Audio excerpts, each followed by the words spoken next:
இப்பொழுது ஒரு பெரிய கூட்டத்தை கூட்டி விட்டதாக அவர்கள் சொல்லுகிறார்கள். பெரிய கூட்டமே கிடையாது. தைப்பூசத்தை போய் பார்த்தவர்கள் இதை கூட்டம் என்றே சொல்ல மாட்டார்கள்.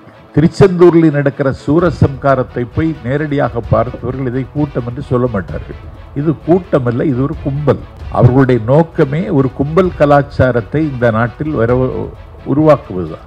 அதற்கு அவர்கள் முருகனை பயன்படுத்தி கொண்டார்கள். இதிலே நாம் கவலைப்பட வேண்டியது எனக்கு என்ன கவலை என்றால், மோடியின் மகன் ராஜேந்திர பாலாஜி, அறிவியல் அறிஞர் செல்லூர் ராஜு எல்லாரும் போய் உட்கார்ந்துருக்கான். ஒரு தேசிய கட்சியினுடைய மாநில தலைவர் என்ன பேசுறாருன்னு நான் தொலைக்காட்சியை பார்த்துருக்கேன். பனியது, நதியது, கடலது, சகலமும் உனதொரு கருணையில் எழுவது. அது கண்ணதாசன் எழுதுனது கூட அவருக்கு தெரியாது. பழனிக்கு பாத யாத்திரை போறவன் எதுக்கு போறான்? பிஜேபி ஆட்சி வரணும்னா இல்லையே. திருச்செந்தூருக்கு பாத யாத்திரை போறவன் எதுக்கு போறான்? மோடி இன்னும் பிரதமர் ஆகணும்னா இல்லையே. அவனுக்கு வலி இருக்கு. முருகன் மயில் வாகனத்தை எடுத்துட்டு உலகத்தை பூரா சுற்றுறான். கணபதி இருந்த இடம் விட்டு நகரல. உலகம் பூரா சுற்றி வர்றான். கனியை தாங்கன்னு கேட்டான். கணபதிக்கு கொடுத்துட்டான். உலகமே சுத்தலையே. நான் நியூயார்க்கில் 4 நாள் இருந்தேன். வந்ததா தகவலும் இல்லை, வர்றதா செய்தியும் இல்லையே. சிங்கப்பூரில் இருந்தேன், துபாயில் இருந்தேன், ஒரு இடமும் வரலையே, எப்படி கொடுத்தீங்கன்னு கேட்டான். அது தந்தை தாயை சுற்றினாலும் உலகத்தை சுற்றியதற்கு சமம்னு அரசியல் சட்டத்தின் 356வது பிரிவு சொல்லுகிறது. கொடுத்துட்டோம்னா உங்கள் அரசியல் சட்டத்தை தூக்கி குப்பையில் போடுங்க. உங்கள் ஆதிக்கத்தின் நிழலில் நான் வாழ முடியாது. நானே உங்களிடமிருந்து விடைபெற விரும்புகிறேன். குன்றிருக்கும் இடமெல்லாம் இந்த குமரன் குடியிருப்பான் என்று சொல்லி என்னை தேடுகிறவர்கள் குன்றுக்கு வாருங்கள். குன்றம் காக்க குமரன் காக்கங்கிறான்ல, அப்படிதான் அவர் குன்றுக்கு போனார். முதல்ல இந்த நாட்டில் தனிநாடு கேட்டவனே முருகன் தானடா. தமிழ்நாட்டில் மக்கள் அரசியலுக்கும் மதத்திற்கும் வேறுபாடு பார்க்க தெரிந்த ஒரே இனம் தமிழ் தேசிய இனம், தமிழ்நாட்டு மக்கள் தான். அவன் அப்படி கும்பலா சேர்ந்துருவான். இங்க அது நடக்காது. அந்த ஒருத்தனும் பிஜேபிக்காரன் கிடையாது. பிஜேபியில வாக்களிக்க வேண்டும் என்று நீ வற்புறுத்தினா பிஜேபிக்கு வாக்களிக்க வேண்டிய அவசியம் தமிழர்களுக்கு எங்கிருந்து வரும்? அதுக்கு காரணம் சொல்லு பார்ப்போம். உனக்கு வாக்களிக்க வேண்டும்னா, முருகன் அதுக்கு ஒத்துழைக்க வேண்டும்னா அதுக்கான காரணத்தை சொல்லு.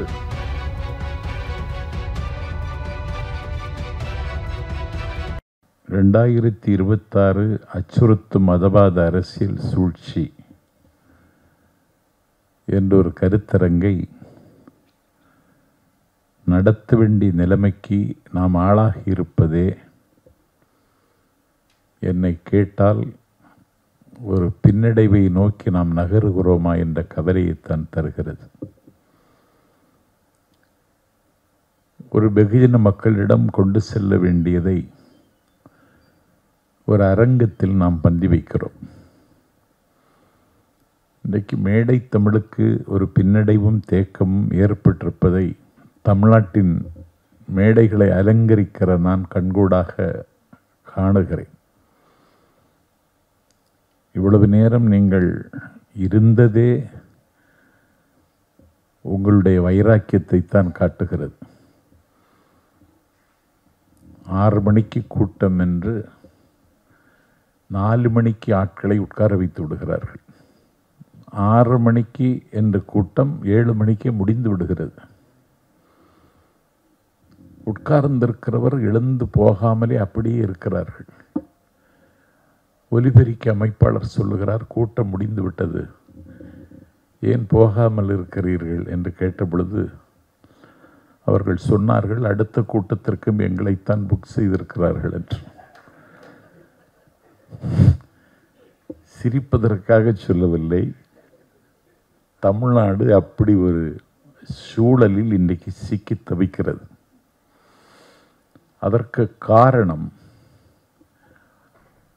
அச்சப்படாமல் கொள்கையை வெளிப்படுத்துகிற சொற்பொழிவாளர்கள் தமிழ்நாட்டில் இல்லை என்பதுதான் கசப்பான உண்மை. பெரியார் அதை செய்தார், அண்ணா அதை தொடர்ந்தார். அதற்கு பிறகு வாழையடி வாழையென பல பேர் அந்த வரிசையில் வந்து நின்று மூறி முழங்கினார்கள். ஒரு வீழ்த்த முடியாத வல்லாதிக்கத்தை இந்திய துணைக்கண்டத்து அரசியலில் முதலில் வீழ்த்தியது தமிழகம்தான் என்பது நம்முடைய தித்திப்பான வரலாறு. அந்த வரலாற்றில் ஒரு சறுக்கல் வந்துவிடுமோ என்கிற சங்கடம்தான் இப்படி ஒரு கூட்டத்தை நடத்துவதற்கு நம்மை தூண்டியிருப்பதாகவே நான் கருதுகிறேன். இப்போது ஒரு மத அரசியலை அதில் முருகன் பெயரால் நடத்தி தமிழ்நாட்டில் அவர்கள் இன்றைக்கு ஒத்திகை பார்க்கிறார்கள். ஒரு சாதகமான சூழல்களை உருவாக்கி கொள்வதற்கு ஒரு மிலேச்சத்தனமான அதிகாரம் அவர்கள் கையில் சிக்கிவிட்டது. 500 ஆண்டுகளுக்கு மேலாக இஸ்லாமிய பெருமக்கள் வழிபட்ட பாபரி மஸ்ஜித்தை பட்டப்பகலில் ஒரு அரசியல் தெரிந்த பெருமகன், நம்பர் 1 பார்லிமெண்டேரியன் என்று நான் மதிக்கிற லால்கிஷான் அத்வானி அடியாட்களோடு வந்து பட்டப்பகலில் உடைத்து நொறுக்குகிறார்கள். வழக்கறிஞர் வாஞ்சிநாதன் சொன்னது போல அந்த வழக்கு நீளுகிறது. அதில் என்ன கருதப்பட வேண்டியதென்றால், அத்தனை நாளும் அதை பொறுமையோடு சிறுபான்மை மக்கள் அந்த தீர்ப்புக்காக காத்திருந்தார்கள். ஆனால் மங்கை சூதகமானால் கங்கையில் நீராடலாம், கங்கையே சூதகமானால் எங்கே நீராடுவது என்பது மாதிரி நீதிமன்றமே உடைத்தவர்களுக்குத்தான் அந்த மசூதி இருந்த இடம் சொந்தம் என்று தீர்ப்பு வழங்கிவிட்டது. இப்படி ஒரு தீர்ப்பை ஒரு வரலாற்று மாணவனாக நாஞ்சில் சம்பத் உலகத்தில் எந்த நீதிமன்றமும் வழங்கியதில்லை. வழங்கியவருக்கு ஏதோ ஒன்றை வழங்கிவிட்டார்கள். வழங்குவதாக சொன்னதற்கு பிறகுதான் அவர் இப்படி ஒரு தீர்ப்பை வழங்கினார். திருவாரூர் முருகன் என்று ஒரு திருடன்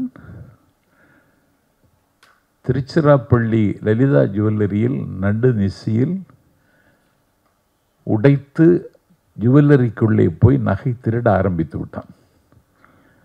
அந்த அலாரம் சத்தம் எழுப்ப காவல்துறை விழித்து கொள்ள கையும் களவுமாக திருவாரூர் முருகன் கைது செய்யப்பட்டான்.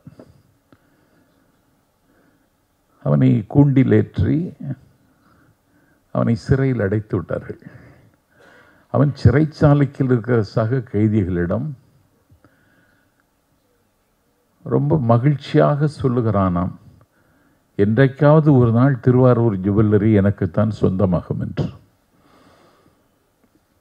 அடுத்த வேளை அன்னத்திற்கு உத்தரவாதம் இல்லாத ஆண்டினி திருவாரூர் திருச்சிராப்பள்ளி லலிதா ஜுவல்லரி உனக்கு எப்படி உரிமையாகும் என்று கேட்டால், உடைத்தவனுக்குத்தான் பாபர் மசூதி உரிமை என்று உச்சநீதிமன்றம் தீர்ப்பு வழங்கியிருக்கிறது. ஆகவே உடைத்து எனக்குத்தான் லலிதா ஜுவல்லரி சொந்தமாகும் என்று அவன் நம்பிக்கையோடு இருந்திருக்கிறான். அவன் இப்பொழுது செத்து போனான். இவர்களும் சாவார்கள் என்று நாம் நம்புவதிலே பிழை இருக்க முடியாது. ஒரு அறம் பாட வேண்டிய காலகட்டம் தான் இந்த காலகட்டம்.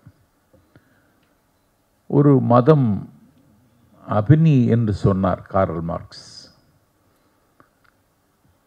ஒரு முட்டாளும் ஒரு பைத்தியக்காரனும் சந்தித்த போதுதான் மதம் பிறந்தது என்றார் ஒரு அறிஞர்.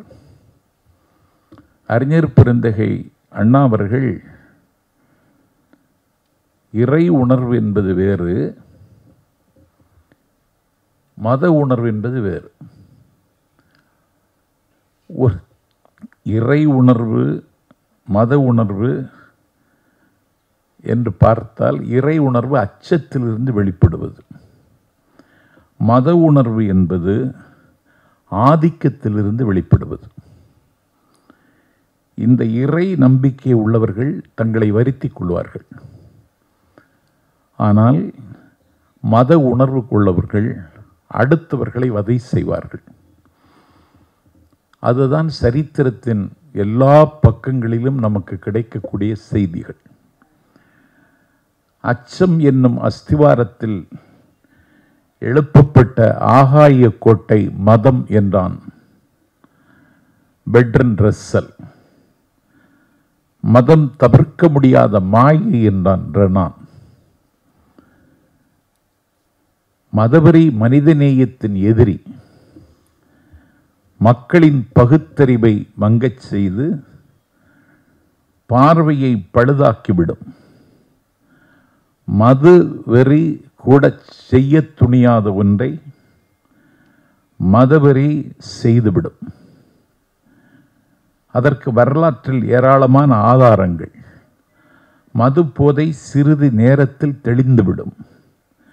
மத போதை மக்கள் கூட்டத்தை ஆட்டி படைக்கும் பல தலைமுறைகளுக்கு என்று அண்ணா அன்றைக்கு எழுதினார். அது இப்பொழுது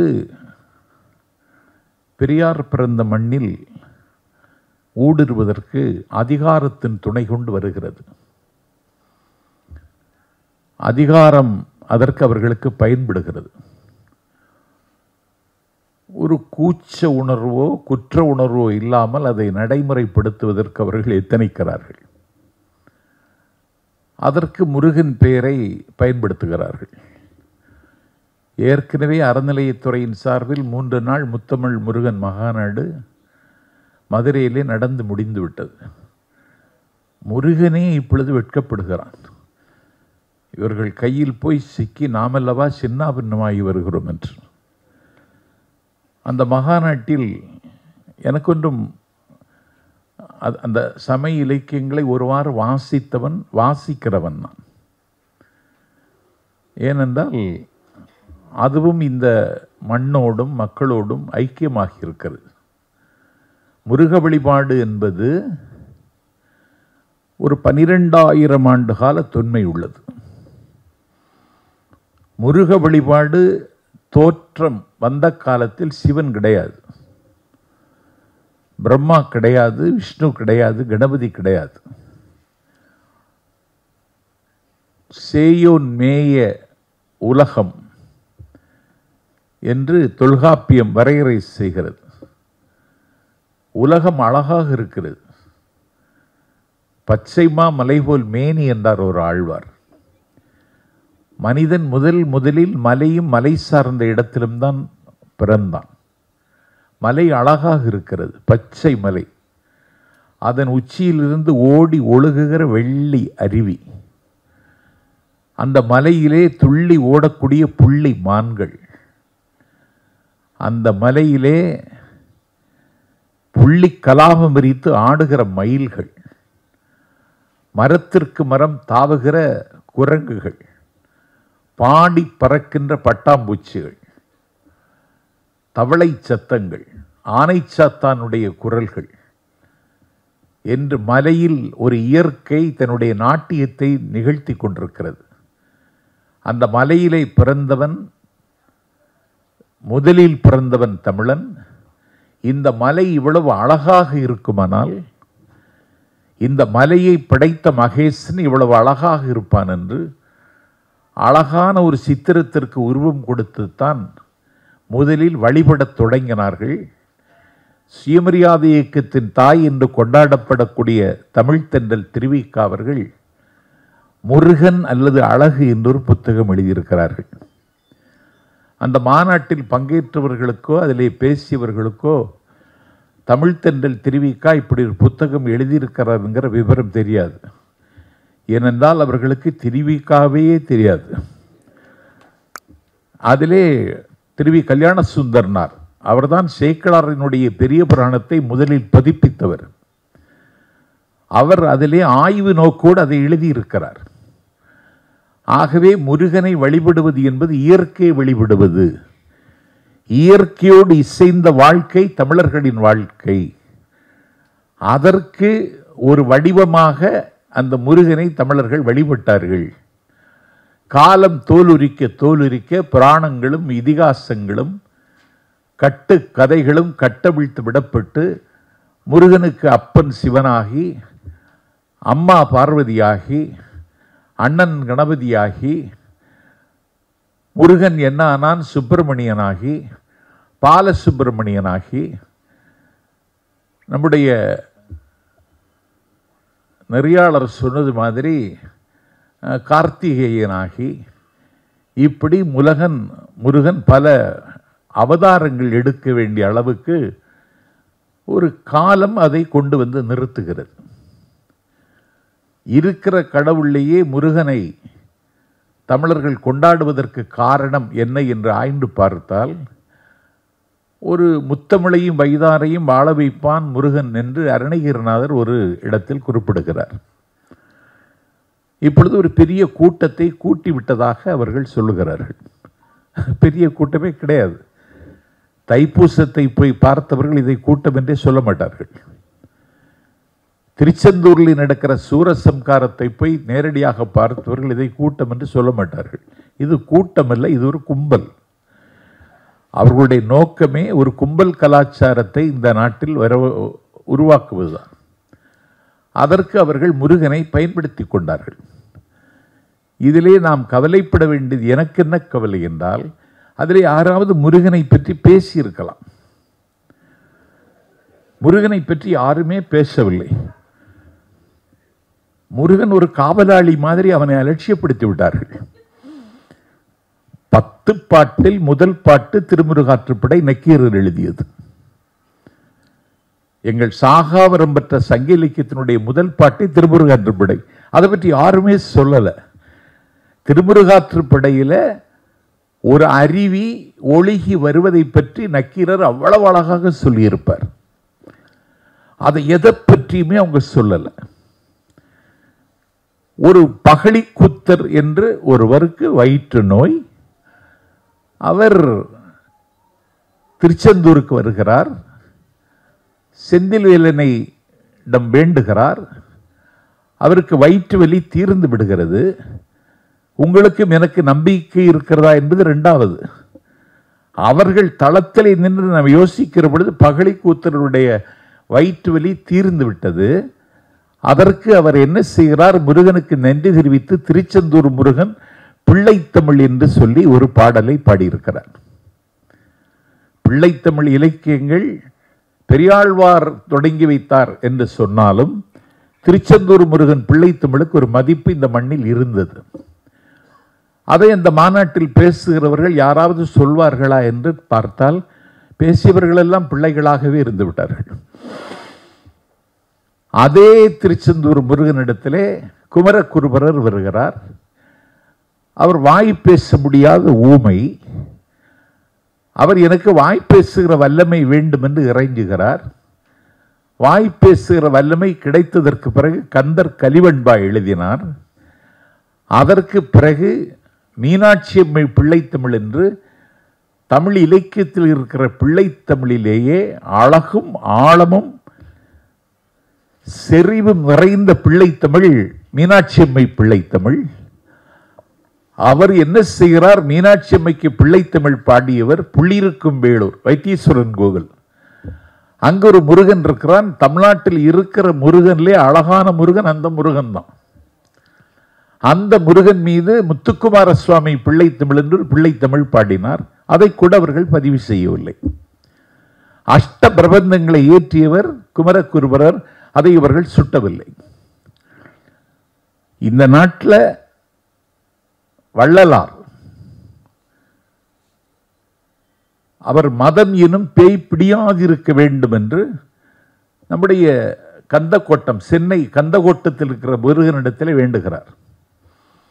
அவர் எதிர்மறையாகத்தான் பாடிக்கொண்டிருந்தார். ஓதாமல் ஒரு நாளும் இருக்க வேண்டாம், ஒருவரையும் பொல்லாங்கு சொல்ல வேண்டாம் என்று எல்லாம் நெகட்டிவா எதிர்மறையா இருக்கே, நான் பாசிட்டிவா பாடுகிறேன்னு சொல்லிட்டு நேர்மறையாக ஒருமையுடன் நினதி திருமலரடி நினைக்கின்ற உத்தமிர்தம் உறவு வேண்டும் என்று பாடிய வள்ளலார் மதம் எனும் பேய் பிடியாதிருக்க வேண்டும் என்றார். அந்த பேய் இவர்களுக்கு இப்பொழுது பிடித்து விட்டது. இப்போது மறைமலையடிகள் தனித்தமிழ் இயக்கம் கண்ட பெருமகன், ஆதிக்க இந்திய எதிர்க்கிற போரில் அண்ணாவோடும் பெரியாரோடும் கைகுலிக்க கொண்டு களத்துக்கு வந்தவர், தனித்து இயங்கக்கூடிய தமிழ் மொழியில் பிறமொழி சொற்கள் கலக்கக்கூடாது என்று ஒரு இயக்கத்துக்கே வடிவம் தந்தவர். அவருக்கு வயிற்று வலி வருகிறது. அவர் திருவொற்றியூர் செல்கிறார். அங்கே ஒரு முருகன் இருக்கிறான். முருகன் எல்லா இடத்திலும் இருக்கிறான். அந்த முருகன் மீது ஒரு மும்மணி கோவை பாடினார். கோவை பாடியதற்கு பிறகு அவருடைய வயிற்று வலி தீர்ந்தது என்று நான் படிக்கிறேன். இதை யாராவது அங்கே பதிவு செய்வார்களா என்று பார்த்தால் பதிவு செய்யவில்லை. அவர்களுக்கு பெரிய பிலாசபர் அண்ட் கைடு என்று அவர்கள் மதிப்பது ஆதிசங்கரரை. அவர் காலடியில் பிறந்தவர், கேரளாவில்.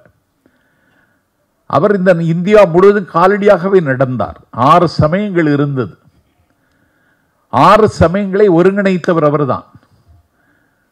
மடங்களை நிறுவியர் அவர்தான்.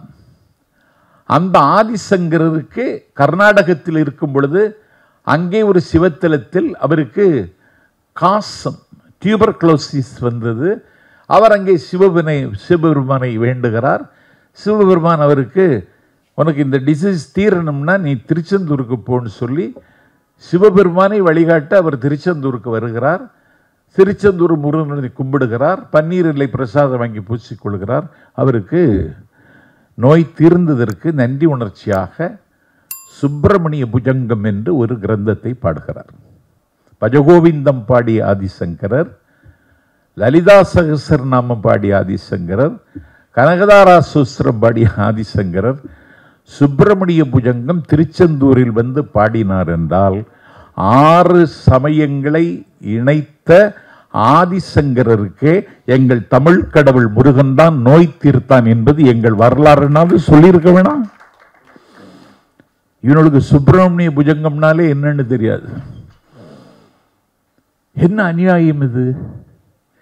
நீ எந்த நோக்கத்திற்காக மாநாடு போடுகிறாயோ அந்த மாநாட்டினுடைய பாட்டுடை தலைவர் பற்றியே பேசாம நாங்க ஆட்சிக்கு வருவோம்னு சொல்வதற்கு இது முருகன் என்ன அவன் பாக முனைவோரா? அவன் பூத் ஏஜெண்டா? அவன் எப்படி உங்களுக்கு உதவ முடியும்? அவன் உதவான் நீங்கள் எப்படி நம்புகிறீர்கள்? ராமனே உங்களுக்கு உதவலையே. ராமனே அடிச்சு தூக்கிட்டான பைசாபாத் தொகுதியில். பிஜேபி கட்சியினுடைய கேண்டிடேட் வீழ்த்தப்பட்டு அகிலேஷ் யாதவனுடைய கட்சி வேட்பாளர், அதுவும் ஒடுக்கப்பட்ட சமூகத்தை சார்ந்தவன், அயோத்தி உள்ளிட்ட பைசாபாத்தில் வெற்றி பெற்றானே. அங்க நடந்தா இங்க நடக்காதா? என்னடா அக்கிரமம் இது? உங்களுக்கு அரிப்பு இருக்கு, எனக்கு புரியுது. ஆட்சிக்கு வர வேண்டும். ஏன்னா நீங்க அதிகார அரசியல்ல சுவை கண்டு விட்டீர்கள். உலகத்திலேயே அதிக நிதி வைத்திருக்கிற கட்சி இன்றைக்கு பிஜேபி. அவர்கள் குவித்து வைத்திருக்கிற நிதியை வாரி செலவழித்து எங்கே காலூன்ற முடியவில்லையோ தமிழ்நாடா அங்கேயும் காலூன்றி விடலாம் என்ற ஒரு கனத்த நம்பிக்கை அவர்களுக்கு வந்திருக்கிறது. 370 பிரிவை நீக்கிவிட்டீர்கள். ஒரு மாநில அரசாங்கத்தினுடைய அனுமதி இல்லாமல் காஷ்மீரை நீங்கள் உடைத்தீர்கள். இன்னைக்கு என்னாச்சு? அதே காஷ்மீர் உமர் அப்துல்லா இன்னைக்கு முதலமைச்சர். நீங்கள் வெட்கப்பட வேண்டாமா? அமைதியின் மடியில் இருக்கிறது காஷ்மீர். அடிக்கடி அறிவித்தீர்கள். இன்றைக்கு என்ன ஆயிற்று? பட்ட பகலில் இன்றைக்கு 26 பேர் துடிக்க துடிக்க சுட்டுக் கொல்லப்பட்டார்கள். கொல்லப்பட்டார்கள் அல்லவா? தடயம் இல்லாமல் அழித்து விடுவோம் என்று அறிவித்தாரே உள்துறை அமைச்சர். அழித்தீர்களா? தடயமாவது கிடைத்ததா? தடயமே கிடைக்கல. இதை வெளியில சொல்லுகிறீர்களா? இல்ல. இதை ஏதாவது ஏடோ மீடியாக்களோ இதை விவாத பொருளாக்கி இருக்கிறதா? இல்ல. ஊடகத்தில் விவாதங்களுக்கு தலைப்பெல்லாம் பார்த்தா நான் இப்ப விவாதத்துக்கே போறதில்லை. ஏன்னா விவாத அரங்கத்தில் புறம்போக்குகள் எல்லாம் வந்து உட்கார்ந்துருக்கான். என்ன விவாதம் செய்கிறீர்கள்? எது விவாதிக்க வேண்டும்? விவாதிச்சீங்களா? விவாதிக்கல. ஒரு ஆளையாவது கண்டுபிடிச்சிங்களா? கண்டுபிடிக்கல. என்ன செய்யறது உங்களை?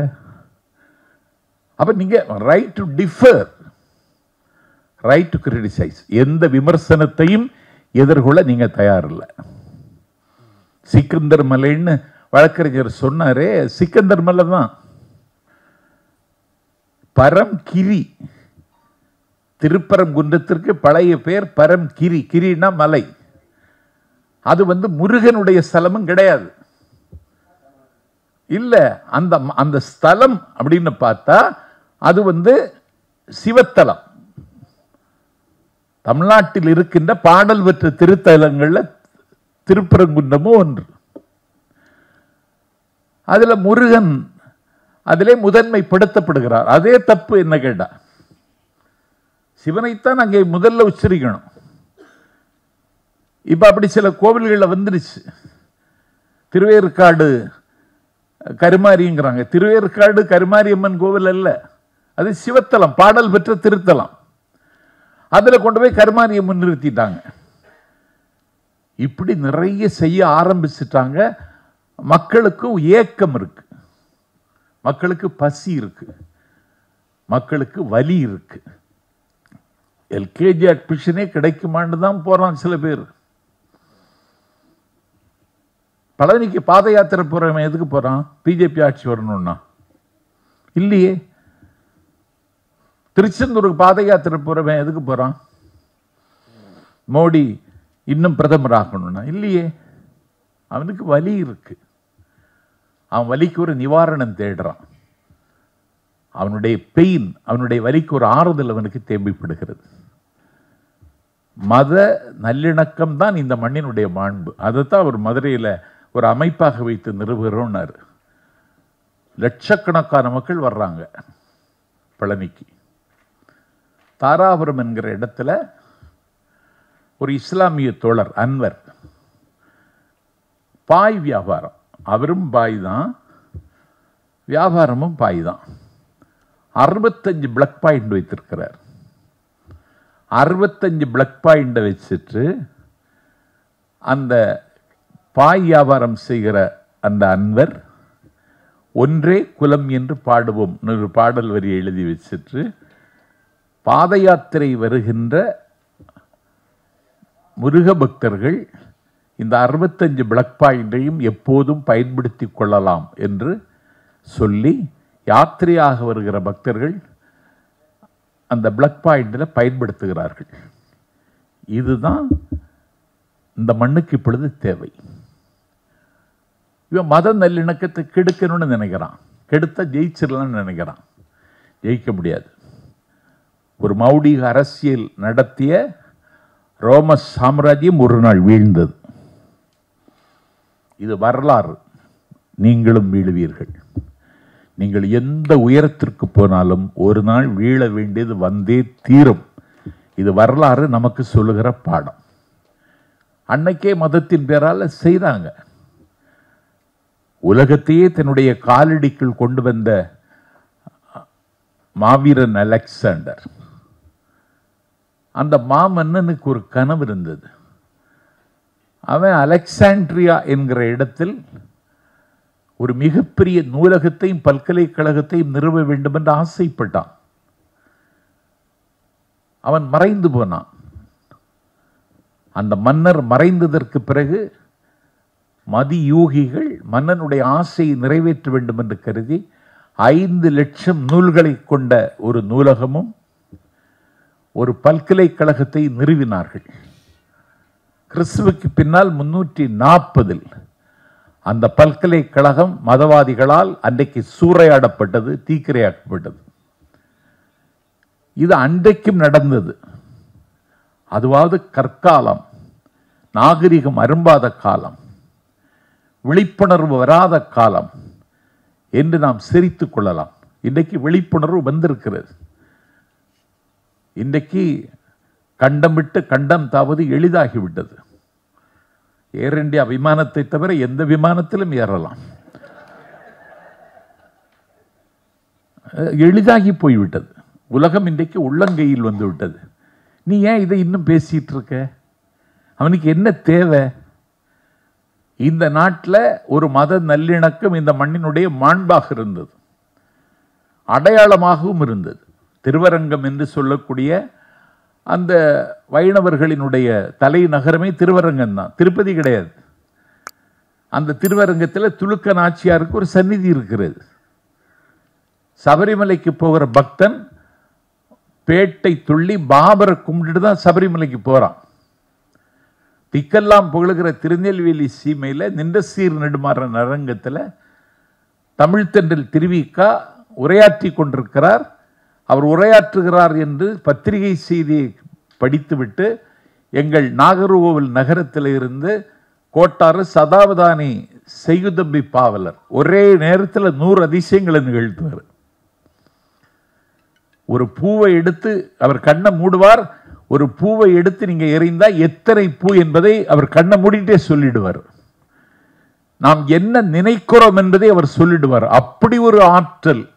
நோக்கரிய நோக்கும் நுணுக்கரிய நுண்ணுணர்வு பெருமகன் அவர். நம்முடைய நண்பர் திருவிக்கா வந்திருக்கிறார், அவருடைய பேச்சை கேட்க வேண்டும் என்று திருநெல்வேலி காந்திமதி அம்பாள் சன்னிதானத்தின் வாசல்ல கால் வைக்கிற பொழுது, நீ ஒரு இஸ்லாமியன் இங்கே வரக்கூடாது என்று அவரை தடுத்து நிறுத்தினார்கள்.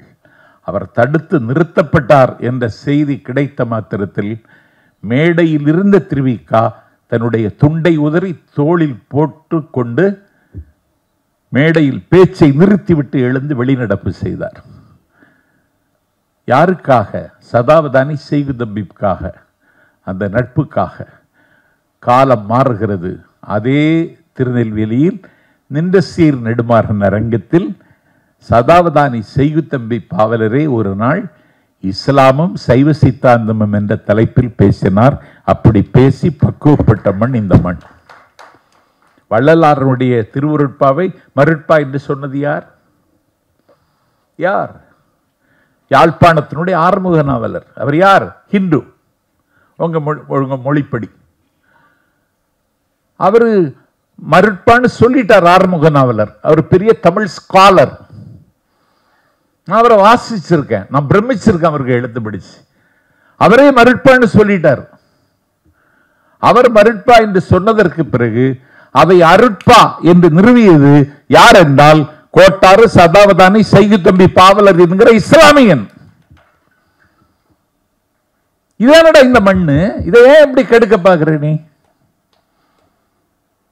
அதுல கொஞ்சம் பேர் போய் ஏறி உட்கார்ந்து இருக்காங்க. மோடியின் மகன் ராஜேந்திர பாலாஜி,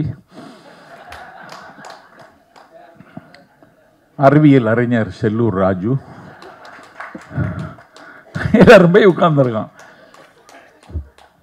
ஒரு தேசிய கட்சியினுடைய மாநில தலைவர் என்ன பேசுறாருன்னு நான் தொலைக்காட்சியை பார்த்துருக்கேன். பனி எது, நதி எது, கடல் எது, சகலமும் உனதொரு கருணையில் எழுவது. அது கண்ணதாசன் எழுதினது கூட அவருக்கு தெரியாது. பாடியவன் மதுரை சோமங்கிற விவரமும் தெரியாது. நான் நினைச்சேன் சரி பாடியாவது பிழைச்சிக்கிட்டு வர பரவாயில்ல அப்படின்னு சொல்லதான் முடிஞ்சது. எதுக்கு நடத்துறீங்களோ அதை சொல்ல வேணாம்.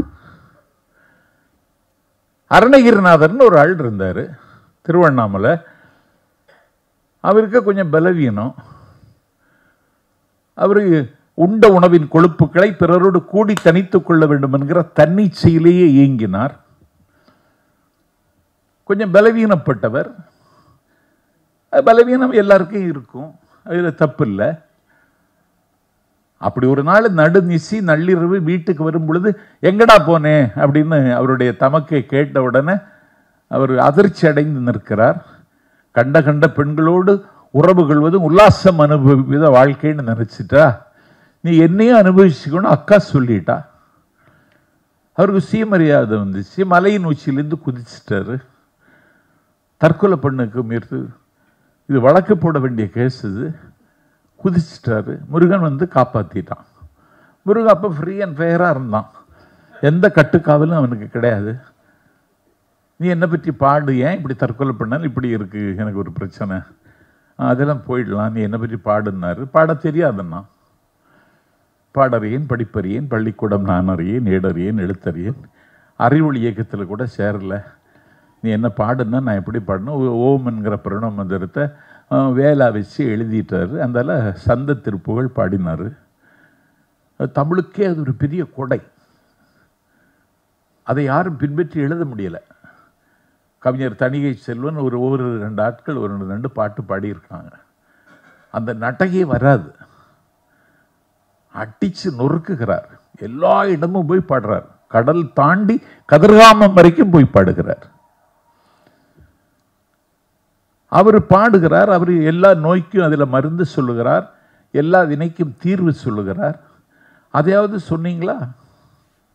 சரி, அவருக்கு படத்தையாவது இந்த மாநாட்டில் திறந்து வச்சிங்களா? மாநாடுன்னா ஒரு படத்திறப்புன்னு ஒரு வைபவம், அதையாவது திறந்து வச்சிங்களா? அதுவும் வைக்கலை. குமரக்குருவர் படத்தை திறந்து வச்சிங்களா? இல்லை. உருவாய் அருவாய் உளதாய் இலதாய் மறுவாய் மலராய் மணியாய் ஒளியாய் குருவாய் வருவாய் அருள்வாய் குகனின்னு 60 ஆண்டு காலம் பேசினார் வாரியார். அவருக்கு படத்தையாவது திறந்து வச்சிங்களா? எதுக்கு மாநாடு போட்டீங்க? முருகன் உங்களுக்கு ஆதரவாக இருப்பானா? முருகன் அப்படி ஒரு முடிவெடுத்தாலும் எங்களுக்கு ஆதரவாக வருவானே தவிர உங்களுக்கு ஆதரவாக எப்படி வருவான்? கதைப்படி பார்த்தாலும் முருகன் இந்த நாட்டில் அன்னைக்கு நாரதர்னு ஒருத்தன் இருந்தான், கலகம் செய்ய பிறந்தவன், சுப்பிரமணிய சாமியை விட மோசமானவன்.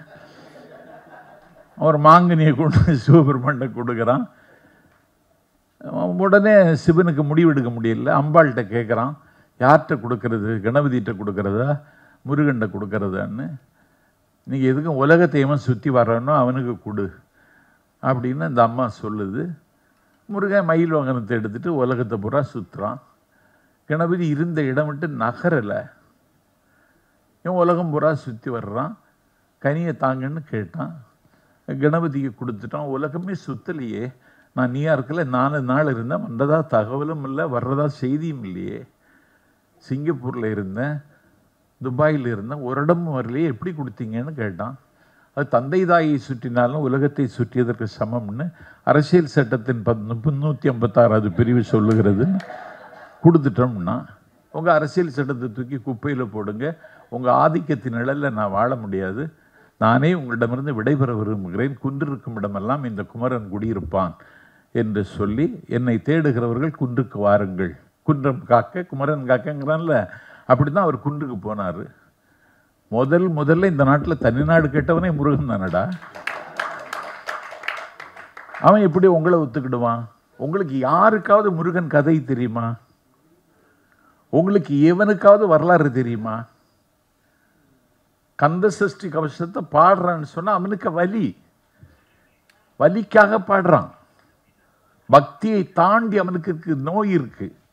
ஒளிப்பு, சுளுக்கு, ஒருதலை நோய், வாதம், சைத்தியம், வலிப்பு, பித்தம், சூலை, சயம், குன்மம், சொக்கு, சிரங்கு, குடல் விப்ரிதி, பக்கப்பிளவை, படலை வாழை, கடுவன், படுவன், கைத்தால் சிலந்தி, பற்குத்திறனை, பெருவரை யாப்பும், எல்லா பிணியும் அகலைன்னு பாடுறான்.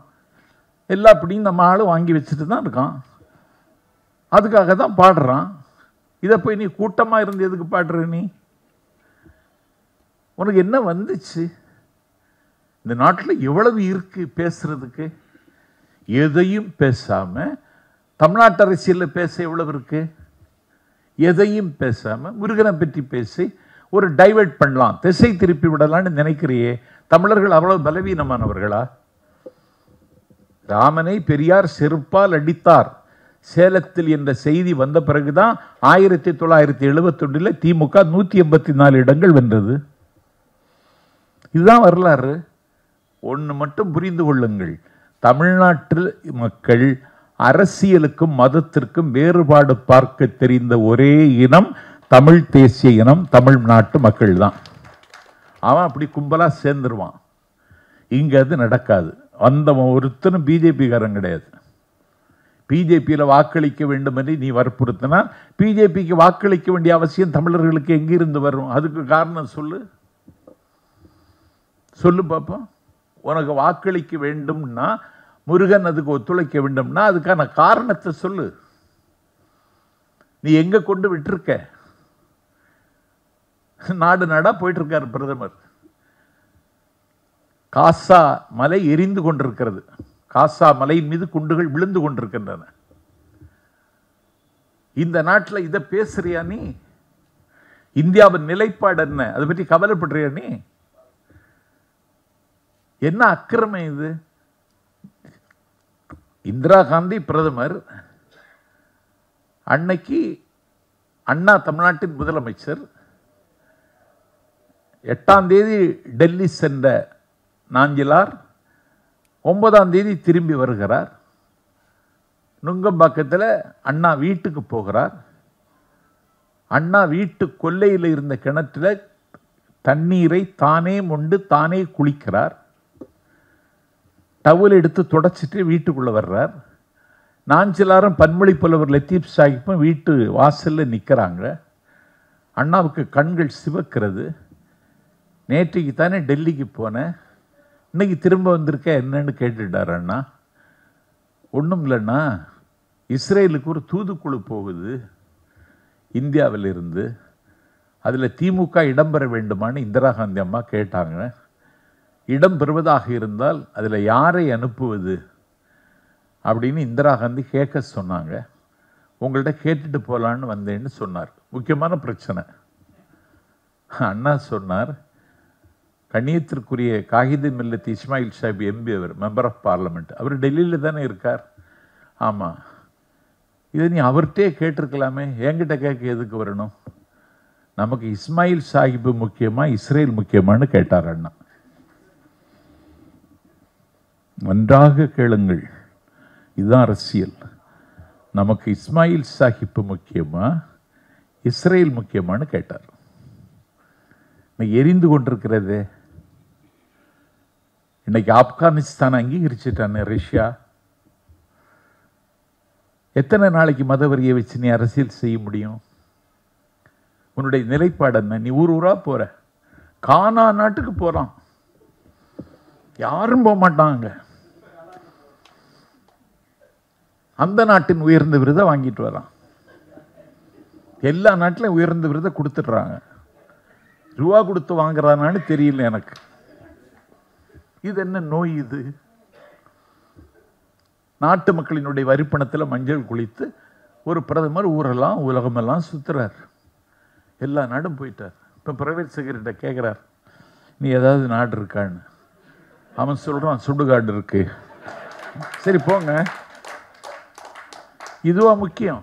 இந்தியாவில் இவ்வளவு தீர்க்கப்படாத பிரச்சனை இருக்கு. இந்த நாட்டில் ஒரு லாரி தொழில் செய்கிறவன், நான் 2 நாளைக்கு முன்னாடி நான் பத்திரிகையில் செய்தி பார்க்குறேன், 2 மகன்களை கொன்றுவிட்டு அவர் தற்கொலை செய்கிறார். என்ன கொடுமை இது?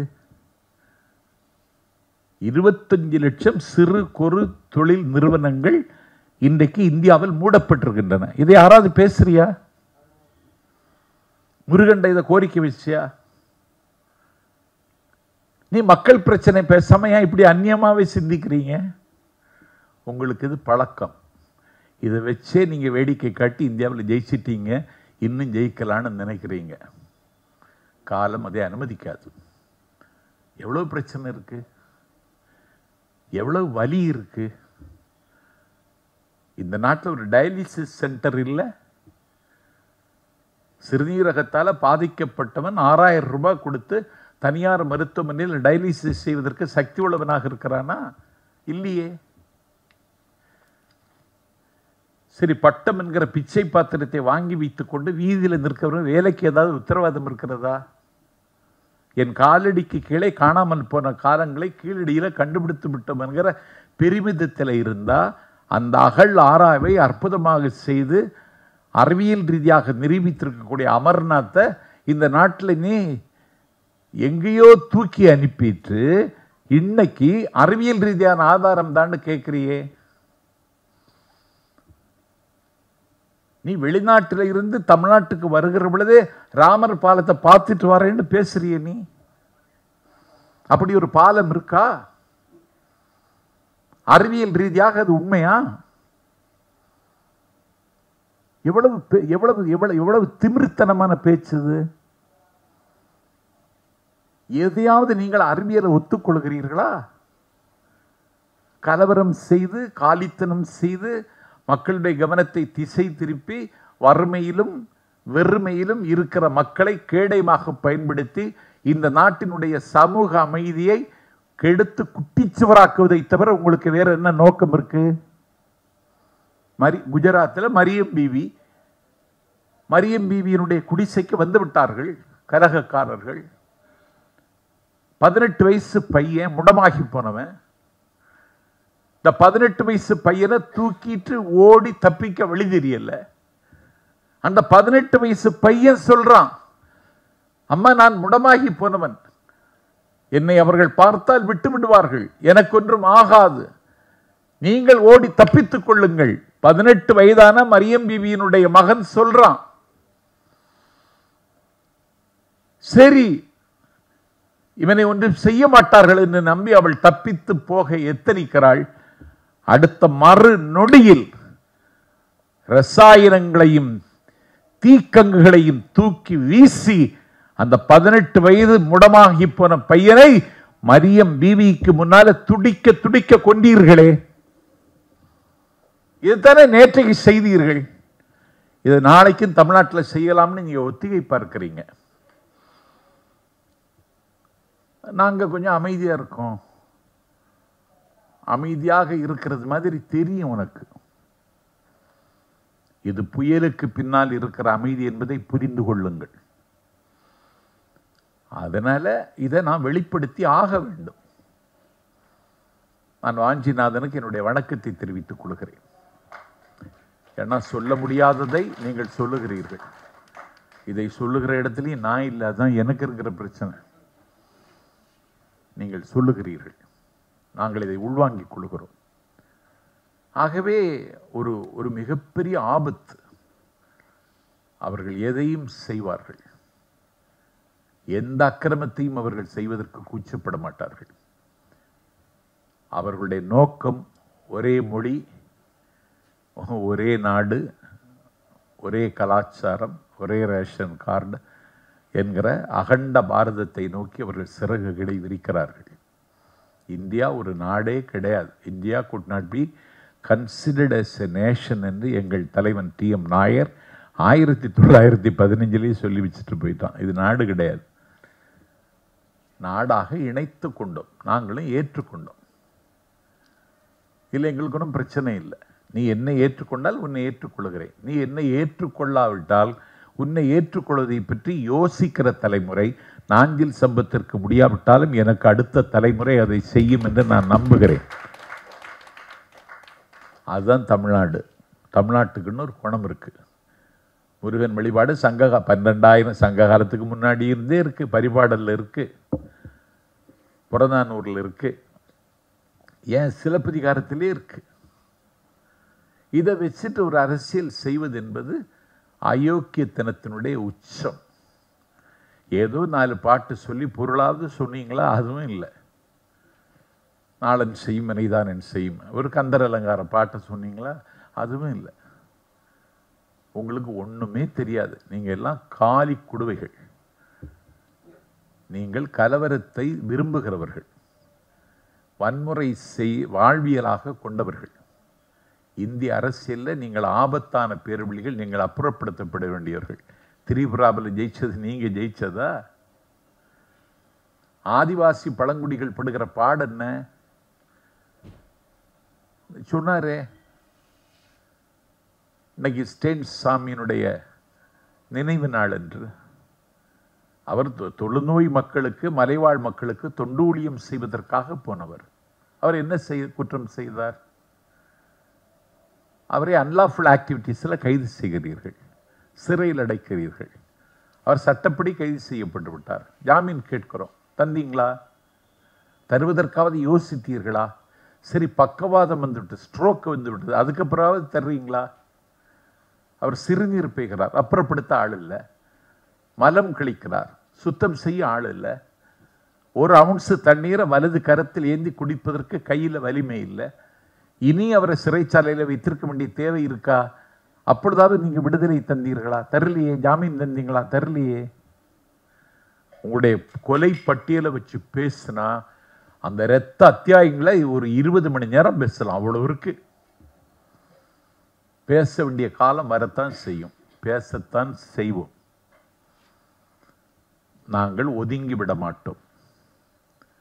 ஒளிந்து விட மாட்டோம். இதை பேசுகிற காலமும் வரும். விளைவுகள் கொஞ்சம் மோசமாக இருக்கும் அப்படின்னு சொன்னார் வாஞ்சிநாதன். இருக்கலாம். கோவிந்த பன்சாராவை கொண்டார்கள், நரேந்திர தபோல்கரை கொண்டார்கள், ஹம்பி பல்கலைக்கழகத்தினுடைய துணைவேந்தர் டாக்டர் கல்ஃபுர்கியை கொண்டார்கள். தமிழ்நாட்டில் ஜெயலலிதாவின் ஆட்சி காலத்தில் தடை செய்யப்பட்ட மாதருபாகன் தினத்தை கன்னடத்தில் மொழிபெயர்த்து கருத்துரிமைக்கு கவசம் தந்த பெருமாட்டி மிகச்சிறந்த எழுத்தாளர் லங்கேஷ்கரை அவருடைய வீட்டு வாசலில் சுட்டுக் கொண்டார்கள். இணைஸ்டேன்ஸ் பாதிரி, சாய்பாபா, உங்களுடைய கொலைப்பட்டியல் நீளுகிறது. நான் இதில் சம்பத்து ஒன்றை சொல்லுகிறேன். நான் அறத்தின் மீது நம்பிக்கை உள்ளவன். அண்ணா சொல்லுவார், அறம் வெல்லும், நிச்சயமாக வெல்லும். அதற்கு சில காணிக்கைகள் கொடுக்க வேண்டியது வரும் என்று அண்ணா சொன்னார். அதற்கு கொடுக்கிற காணிக்கை தான் வாய்ஸ் ஆஃப் தமிழ்நாடு இந்த கருத்தரங்கம் என்பதை இங்கே பதிவு செய்து, ஆகவே இதில் சோர்ந்து போவதற்கு எதுவும் இல்லை. அயர்வும் சோர்வும் அவர்கள் நமக்கு பரிசாக தருவதற்கு எத்தனிப்பார்கள்.